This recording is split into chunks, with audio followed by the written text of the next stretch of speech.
shocking Ethereum whale news about potential price manipulation, a big mistake that Ripple made. And it's really not that big of a mistake because it feels like it's kind of common knowledge. It's kind of obvious now what is actually happening over at Ripple. Plus, we got some big Cardano news. Very, very exciting stuff. As always, I'm WendyO. I talk everything crypto every single day. This is the O Show. If you want more, make sure to like, subscribe with all alerts set, and drop me a comment. Let's go ahead and get into it. All right. There's a lot to talk about. Also, too, I'm still a little bit under the weather. I've got like a lot of anxiety today. I don't have the hives, though. Do I have the hives? A little bit. My sister will be here soon. She's like a doctor, but she's not. So happy for her for passing school. She's an OT. So I call her a doctor, which is just funny. So she'll be here to help me out, do some occupational therapy on me. But anyways, we got to talk about it because this news just broke when it came to Bitcoin. And it's actually really important. And it is kind of like election tide. Primarily why it's election tide is because it just is. We're going to talk about it. But as always, please be patient with me today. I'm a little bit loopy, a little bit like, I already had my chicken bone broth this morning. So this is actually coconut milk. It looks yucky. It's unsweetened coconut milk, but I've been drinking it as I like it. It feels like refreshing. I feel like liquid everywhere, like good. I don't know. Had my chicken bone broth earlier. Bound chicka wow wow. All right, let's get straight into the news. Okay. We're on my page because why wouldn't we be on my page? So, couple breaking stories here we have to address. Shout out to Dennis Porter. Dennis Porter is a friend of mine. He's a friend of the channel, and he is part of Satoshi Action Fund. Absolutely love what he's doing with Bitcoin, okay? I highly recommend you follow him and you pay attention to a lot of the things that he's helping. He's helping a lot of things political-wise, which is great, and it's good for crypto. It's good for Bitcoin, okay? Now, this breaking story is important, and shout out to Pennsylvania. The state of Pennsylvania has passed a Bitcoin rights in the House by a sweeping majority. Both Republicans and Democrats united together to pass the bill. Pennsylvania is poised to be the most important state in the 2024 election, and this bill poised to play a role. This is a crypto election. Those of you that know. In addition to that, this bill really allows people to self-custody their Bitcoin, okay? We're going to do a bit more of a deep dive for this tomorrow because I didn't have enough time to really go over everything, but it's exciting, and it's exciting that we have both sides that are agreeing on this. This is good for the underdogs. This is good for retail, okay? I'm going to read you this over here. Blockchain, data that is shared across a network to create a ledger of verified transactions or information among network participants linked using cryptography to maintain integrity of the ledger and execute other functions and distributed among network participants in an automated fashion to concurrently update network participants in the state of, and that's all we have. I know I should ask him to send it to me, but I didn't get a moment today. But anyways, this is going to be incredibly important. Really important. And it's good that it's bipartisan because we want to be able to custody our assets. We really do. And again, like a lot of people now that we have the Bitcoin, the spot ETFs and all the spot ETFs and stuff, like, okay, well, I don't need self-custody because I can just allow for BlackRock and whatever to custody my Bitcoin. That's not what Bitcoin was created for. Yesterday, there was a story that broke out between Vitalik. It was essentially kind of going after Michael Saylor because Michael Saylor's like, oh, we have the Bitcoin spot ETFs. You don't need to hold your Bitcoin. You can just allow the, TradFi to do it. That's not why Bitcoin was created. Bitcoin was created out of 2008. The only people that were okay during 2008 were the banks, were the lenders, were the ivory towers. Why were they okay? Because they got bailouts. Did Americans get bailouts? No. Our taxpayer dollars were used to bail a lot of this crap out. I agree in some cases you do have to bail people out and bail things out, especially some of these large entities. But at the end of the day, these entities were doing bad things and they got bailed out. Heck, I would love to run up my credit card bill and invest and buy and do whatever. Actually, you know what? Let me rephrase that. I would love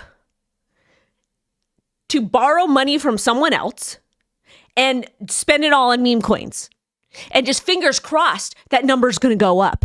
And other people's money, not my money. And then I want to be able to get bailed out And then when I give that money back to the person I borrowed it from, give them half.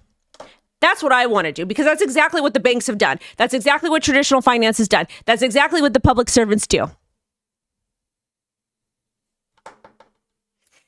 So I have no problem with people custodying their Bitcoin with some of these third parties, with for the Bitcoin ETFs. If you could get a tax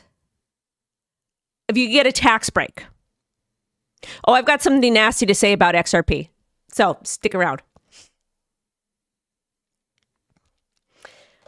So if you get a tax break, why not? I've donated. I've used some of my money to put into Bitcoin SEPs over with Dame. And if you guys are looking for like a crypto financial advisor, talk to him. I can't help you. And for some people, it is easier for them to, use a third-party custody service. But at the end of the day, Bitcoin wasn't created for that. So be careful. And Vitalik actually went after Michael Saylor for saying, oh, just use it. You can buy the Bitcoin ETF so everyone can get it. No. You need to be able to custody your Bitcoin. You need to be able to hold your assets. The money you put in a bank is not really your money. And you should be concerned about that. Anybody that's telling you, oh, just blindly put your money in a bank, it's okay. Just allow somebody else to hold it for you. That's okay. On this show, ever since we started, it's always been, if you're going to use a centralized exchange, understand the risks. Leave disposable income there. Leave money there that you don't care if it goes down. Custodying your Bitcoin is very, very, very important. If you're going to allow a third party to do it for you, understand if that third party goes bankrupt, you lose your Bitcoin. So this bill is very important. It still has to go through additional areas to get passed, to get pushed out, but it's very important that it's coming from Pennsylvania. I believe Pennsylvania was one of the swing states, and there's been a lot of campaigning there. And I'm very happy that we have seen both blue and red support this bill. And the sad part about it is, the only negative aspect for me, I'm a Californian, born and raised, LA County. The only sad aspect for me is Gavin Newsom is running around about everything else but his people. California used to be tech capital of the world, and now it's not. Maybe I'll buy some land in Pennsylvania now. Who knows? But moral of the story is you need to custody your Bitcoin. If you want to have someone else custody it for you to get started, like a verified firm that's able to do it or whatever, or so you can get a tax break, cool. Do what works for you. But at the end of the day, you need to understand not your keys, not your coins. Okay? So there is that. That's breaking news. We're going to get into the Ethereum story in a minute. There was another story I needed to get to you guys as well. And this is about XRP. Should we talk about XRP now, or should we do it later? Should we talk about what should we do? Because there's a lot to go over today. A lot. I guess we're going to go about the Ethereum ICO. We'll do the Ethereum thing first. I have two briefs in front of me because I've been a hot mess. I'm a hot mess. I don't know which one's the right one. It's okay. We got this. I'm a hot mess, dudes. All right. We're going to talk about what's happening with Ethereum. Then we're going to go back to talking about what XRP CEO said. Casper is like merging over to Prove AI, I think, and it's going to be on Hedera. We're going to talk memes too, because memes took over on Google search, which is important.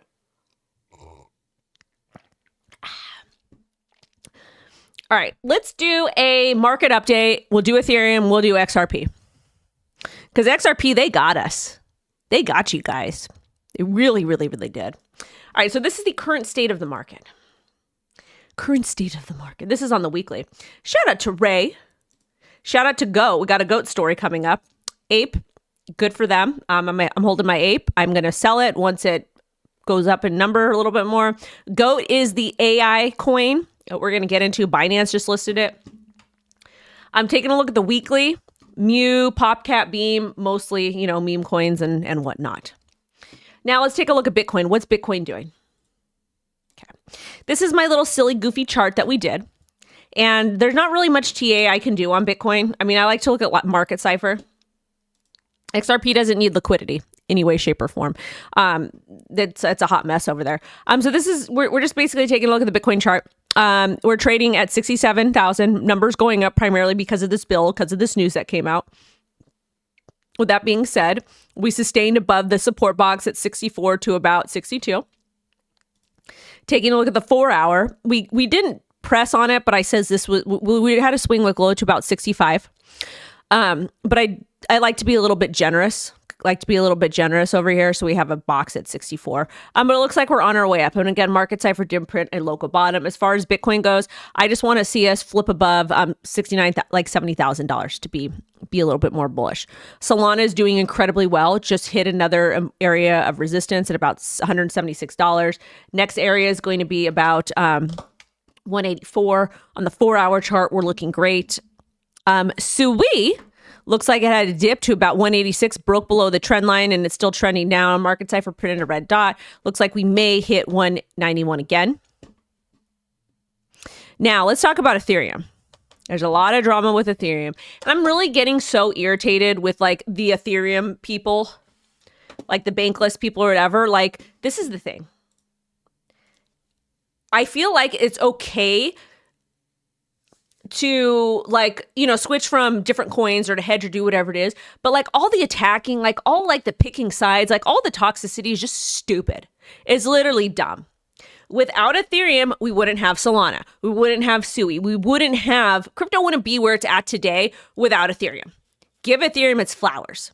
Does Ethereum have its problems? Yes. Is the foundation problematic? Yes. Are the updates happening to Ethereum annoying because they're not actually happening to the layer 1, but to layer 2s that nobody wants to use because layer 2s are just annoying to use? Yes. Is that okay? I don't know. Do I hold Ethereum? Yes. Do I hold Solana? Yes. Do I hold SUI? Yes. But I'm tired of like the toxic behavior. Like we all hated the Bitcoin toxic maximalism, all that crap. So we shouldn't really be doing it. Okay. Shouldn't be doing that. But let's go ahead and talk about Ethereum because there's drama. There's drama. So as far as Ethereum price action goes, this is the daily. We are just ranging where we've been ranging since August.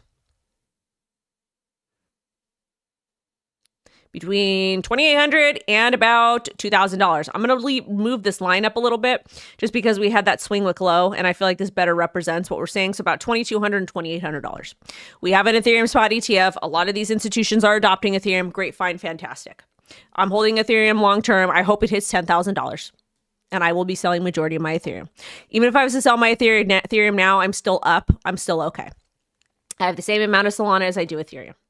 Now, with that being said, let's get into the story. Ethereum ICO participant dumps 3,000 ETH for 7.6 million cash out. After selling 10,000 Ethereum in the past few months, the Ethereum ICO participant still has 37,000 Ethereum to cash out. And this data is from Look On Chain. So basically, people are like, why is this Ethereum whale selling Ethereum? Why? Well, this is the thing. The crypto allows you to transact publicly, but remain anonymous to an extent. We don't know why this person is selling. We can look at the blockchain and we can look at other actions they've made. But at the end of the day, maybe this was for tax reasons. Maybe this person doesn't believe in Ethereum anymore. Maybe they've been holding and they haven't sold any. I have not really looked at the wallet and really analyzed it because I don't like doing blockchain analytics at all. But here's some important things. Sold for $7.6 million. This follows a previous sale of 7,000 Ethereum in July. That sale led to a 15% drop in Ethereum's price. It could have. 7,000 ETH is a lot, but it's not in retrospect. The whale originally received 254,908 Ethereum from the ICO in 2014. Could you imagine holding something for 10 years and not selling?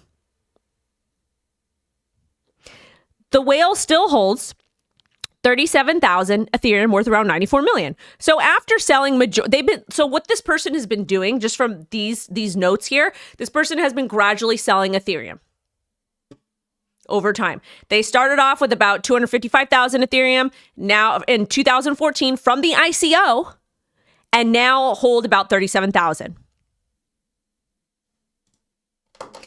That's called taking profit. That's what happens when you take your money and you put it into something. People sell. You cannot control what other people do.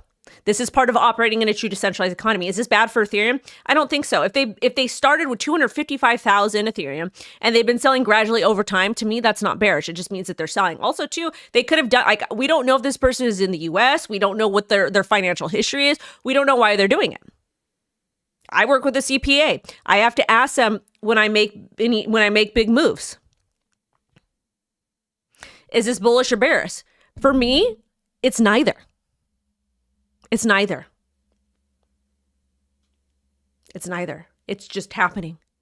Bitcoin will sell Bitcoin. XRP will sell. Like, people sell, they take profit. So is this bearish for Ethereum? I don't think so, but some people think it is. So there's that. But I'm congratulating this person for getting a bag. Getting a bag is always important. Also, too, we have to give a shout out to our channel members, to Mr. R, to John, Mr. Gamer's Queen, Steady User. What did Gamer say? He said, did you see my current trade on Bitcoin? I posted on my Twitter profile, up 29,000 USD with 300% gains. Shout out to Gamer. I appreciate you. I love when Gamer shares his calls in the chat. If you guys want to watch somebody that's actually a good trader, highly recommend following Gamer. Shout out to Mr. R, to Mr. Mo, who else? Randy. Shout out to Randy. And if you guys want to become a member of the channel, it's like $4 a month. If you don't want to, that's fine. But all right, let's go. And shout out to Callie holding it down on the ticky tack. All right, let's get into XRP. Because I'm mad. Actually, it's just a hot mess. All right, so XRP CEO says the U.S. will be more pro-crypto after this election, no matter who wins. It's not going to. This is a lie. This is the Ripple CEO. Garlinghouse and Larson are different. Garlinghouse is the CEO. Larson is the co-founder. Larson donated 10 million XRP to Harris. I believe endorsed her in the past. And the Ripple community is like, oh my God, oh my God, oh my God. This administration has been so negative towards crypto. The only thing I've heard Kamala say, I don't even think I've heard her say. I don't even think I've heard her say Bitcoin. She's never said Bitcoin. I don't think I've heard her verbally say crypto or verbally say blockchain. It has been in like just verbiage, like written stuff, not verbal. Why did I say verbiage? Again, apologies. I've got like a thing I got to do today I'm very nervous about. So the fact that Trump has his own NFT collection, has said crypto, has said Bitcoin, has said blockchain, wants to institute a Bitcoin strategic reserve, but we've heard nothing from the other side that's currently in power. And this other side has just continuously attacked crypto. It's not going to be positive for crypto in the United States of America. I understand what he's doing and I understand why he's saying it. He's playing both sides. He's being politically correct. Good for him. He can't say it, so I'll say it for him. If one side wins, we will be getting it. Not only we're getting a CBDC regardless of who wins, but if one side wins, crypto is DOA in America. It is completely DOA. And you can say I'm stupid. You can say I don't know what I'm talking about. I don't know. It just kind of seems to me that the only people that are allowed to participate in crypto are the ivory towers, our accredited investors, and most of y'all watching are neither. So if you want crypto to be legal in America, do what you want to do. I'm voting. I'm a single issue voter. But to me, it's just upsetting to kind of see that. And it kind of sucks to be part of the XRP community. It really does. Because I feel like you guys have been reamed over and over. And yes, I talk about XRP a lot. The reason why I talk about it a lot is because the Ripple versus SEC case is so important. It is important to the future of crypto. And I appreciate everything that Ripple has done to fight for retail as far as XRP not being a security on the secondary market. But at the end of the day, I am not going to ride coattails just to ride it. I don't care if I'm heavily invested in a project. I will say what needs to be said. There's one side that's pro-crypto and one side that is not. And if you want to be able to custody your Bitcoin, if you want to be able to trade meme coins, trade top 100, if you want to be able to transact 24/7, 365 anonymously on chain,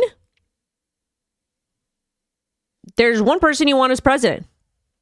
And again, people are like, oh, well, this and that and blah, blah, blah, blah. Actions. And again, I'm happy to be wrong. I'm happy to be wrong. And if Harris becomes president and she's just like full blown bullish on crypto, happy for it. Happy to be wrong. But at the end of the day, I don't believe it. But again, I'm just an idiot on the internet.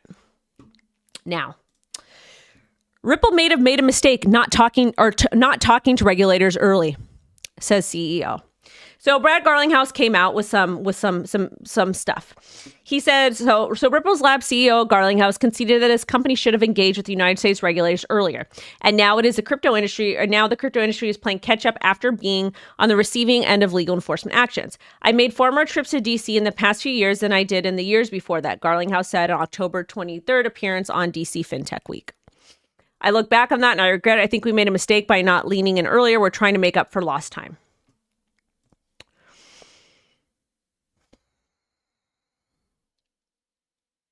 He expressed the education showcasing legitimacy of crypto are essential for gaining regulatory acceptance.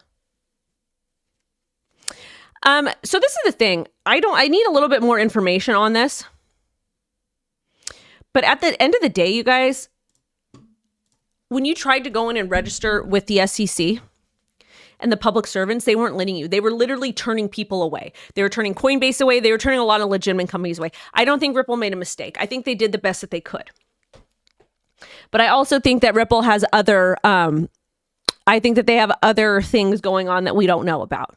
And again, they are a banker's coin. They like to work with the banks. Good for them. That's their utility. But at the end of the day, they're not very decentralized. That's kind of my opinion. But what do I know? Also, too, this next link I have is not coming up. Not coming up. Well, there's this story over here. We'll talk about that. Let me read the next one about Ripple. XRP ETFs are inevitable after Bitcoin and Ethereum approvals. Garlinghouse said a spot XRP ETF in the US is inevitable. I agree with him. He pointed the success to Bitcoin ETFs. He acknowledged that XRP ETF might not receive immediate approval due to Ripple's legal issues with the SEC. The ETF would only allow investors to gain exposure to XRP without holding the token directly. He believes the ETF would perform well and contribute to increased institutional participation in the crypto market. Asset manager Bitwise recently filed for an XRP ETF. Another asset manager, which we talked about, Canary Capital, also filed for XRP ETF this month. It's interesting because Ripple is currently getting hit by the SEC. But I do think we are going to see more crypto ETFs coming. This is going to be the way for the regulators to say, we did our jobs, we protected consumers. So you will be forced to buy into an ETF, not custody by you, by somebody else. And it's a game of give and take. So that being said, I think that crypto ETFs are a necessary evil. It's a way to compromise. Just my opinion. But I'm also an idiot on the internet. The only way I would invest in any ETF is to get a tax break. This over here, this is Bloomberg Crypto. You guys want to watch this? Should we watch it? Garlinghouse says there are indications that Harris' campaign wants to reset some of the very flawed approaches that the Biden administration had with the crypto industry. I don't even want to watch it. I'm just going to comment on it. Okay. What indications? You're vice president.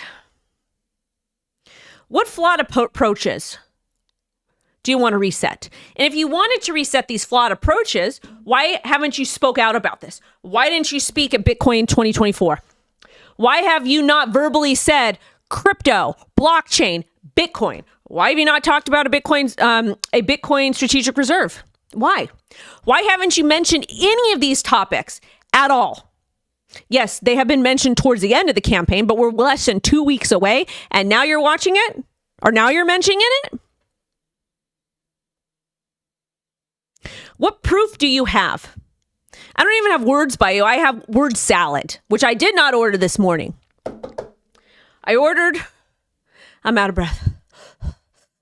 I ordered chicken bone broth. No. Coconut milk.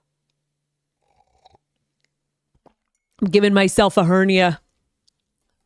Ugh. Anyways, with that being said, I want to see actions. If there's no actions, I don't believe you. I'm sorry. I'm from the streets.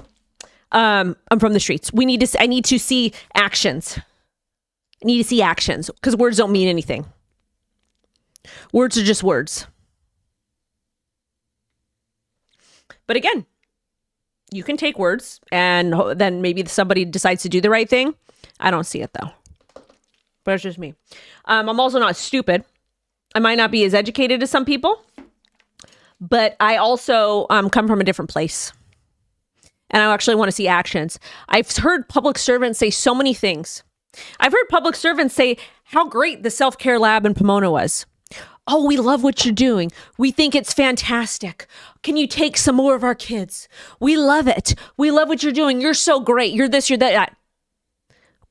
Professional boxer comes in, buys a gym, promises to keep the gym open for the kids, closes it during the panorama, forces needed the kids to leave. Public servants, oh, we love what you're doing. We love it. We love it. We love it. What did they do? Did they give her funding? No. Did they help her find a new place? They tried to help her find a new place, but they played her. What they did was absolutely atrocious. I watched all of this on a low level, like on low level government, city council, the mayor, talk up this place publicly. But then when push came to shove and a community center was closing down and our kids in inner city, our kids in the hood had nowhere to go, what did they do? Did they give her funding? No. Did they provide her a place till she got back on her feet? No. That's why I'm so weird these public servants saying they're going to do X, Y, and Z, because I have seen them say things publicly to save face, but when it comes to actions, they did nothing. Y'all want to know who helped the lab? You did. You did. We raised, I think it was close to $80,000, so she was able to get a brand new location and get a brand new home for these kids. And we're still working on getting a bigger space because the space she has is not big enough. But all the city council members say, oh, we love your organization and we want, can you take our kids? Can you take this? Can you take that? Can you help this community and that community? She's like, cool. I need a bigger place. I'm over capacity. You have these laws that say I can only house this many athletes here for mental health services and this and that. So help me get a bigger place. Not once have they offered her to give her a bigger place with a discount. Not once. The people that decided to help her were the community, residents of Pomona and Montclair and Claremont and all of you that have donated. So that's why I don't trust anything that comes out of these people's mouths, and I won't.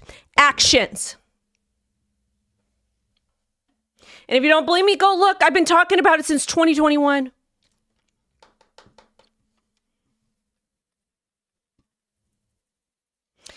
Whew. Getting hot. Smash a like and share this. Words are just words. Got to come out the pocket. I digress. Anyways. Citibank debanked Ripple's Brad Garlinghouse due to crypto, executive says. The chief of Ripple, Garlinghouse, recounted his own brush with the U.S. government's pressure to banks to be wary of digital assets, saying Citibank duped him.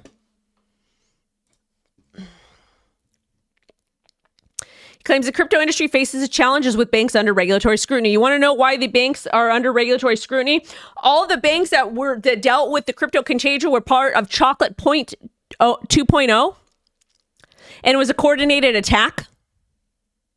Go look, go follow Nick Carter. He's written on it. Some of the most vulnerable groups are underbanked or debanked. Why do you think people love Bitcoin? Why do you think Bitcoin was created? For the people, by the people, so people can actually have access to their own money. SWs, they use Bitcoin in the very, very early days. You want to know why? They were debanked. John Dean talks about his mom, who was, they were in the system on welfare, getting government aid. And that's nothing to be ashamed about in any way, shape, or form, because sometimes people need help. Banks closed her account because she couldn't keep a minimum balance. This happens to a lot of people all over the world. Well, apologies. This happens to people all over the United States, especially people in poverty.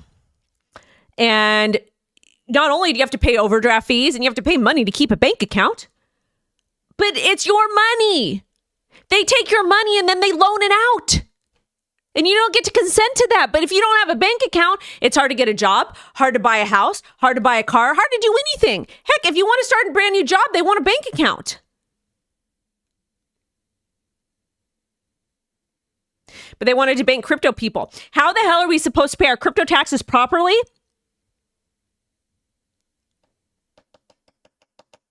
When we don't get access to a bank account. Answer that for me. I'm getting hot, you guys. I'm getting hot. All right, next story. Shout out to Cardano. And shout out to Dan. Dan's a wonderful person. Cardano comes home to Bitcoin in groundbreaking BOS Grail bridge integration. Yes, you read that right. Cardano, the 11th largest blockchain by market cap, is integrating into Bitcoin EOS Grail bridge to unleash decentralized programmability and scalability on Bitcoin. Shout out to Cardano. I think this is absolutely wonderful.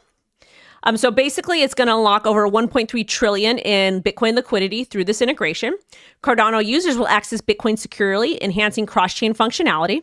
You know who else has cross-chain functionality? Silent Swap. And I can't wait for it to launch, and I cannot wait for people to swap their crypto, trade however they want to trade, do what they want to do, and have silent transactions. So shout out to SQUIDGROW and to Silent Swap.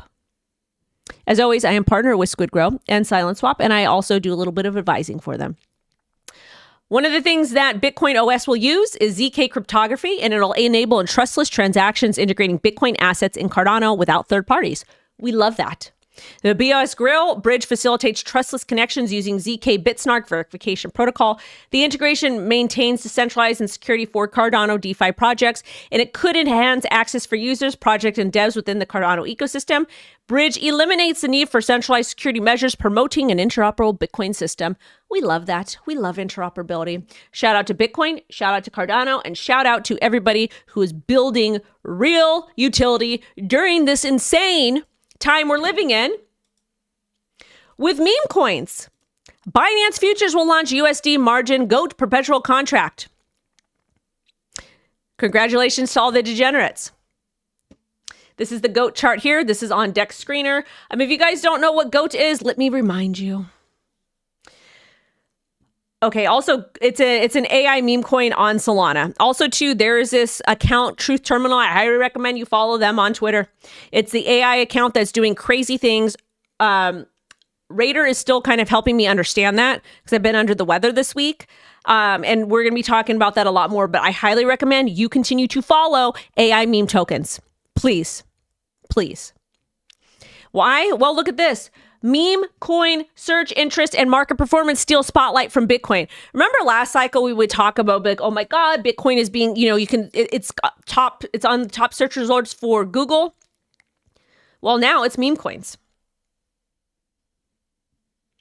Now it's meme coins. So if you're not paying attention to meme coins, I don't know what to tell you. Search volume for Bitcoin on Google dropped to one-year lows. On a scale of 0 to 100, Bitcoin is currently 33, while search volumes for meme coins at 77. Google Trends uses index-like approach to represent search volume and not exact figures. And it looks like Kraken is doing what is essentially following suit what Bitcoin or what Coinbase is doing.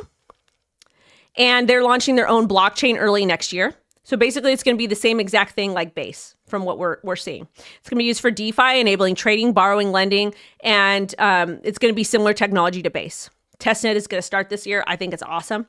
It's going to be available to retail and institutional users Q1 2024. And also, Coinbase promises Base Network to launch permissionless fault proofs for decentralization. It's set for October 30th and will enhance security decentralization by removing central control over transaction validation. Now, my prediction for the future, regardless of who wins, Coinbase will be the crypto bank we will be using. Base will be the chain to do things on. We are getting a CBDC. Crypto will thrive regardless who becomes president, but not in the United States of America. And you need to keep screaming and preaching for retail. And on that note, I'm getting out of breath. I gotta go. My sister will be here in 54 minutes. I got to eat a little snacky snack. I'm going to have a blueberry muffin this morning. Thank you guys so much for watching. Thank you so much for rocking with me. I have a video dropping later today at 3 p.m. PST, and tomorrow's going to be fun. Thank you guys so much. Bye, babies.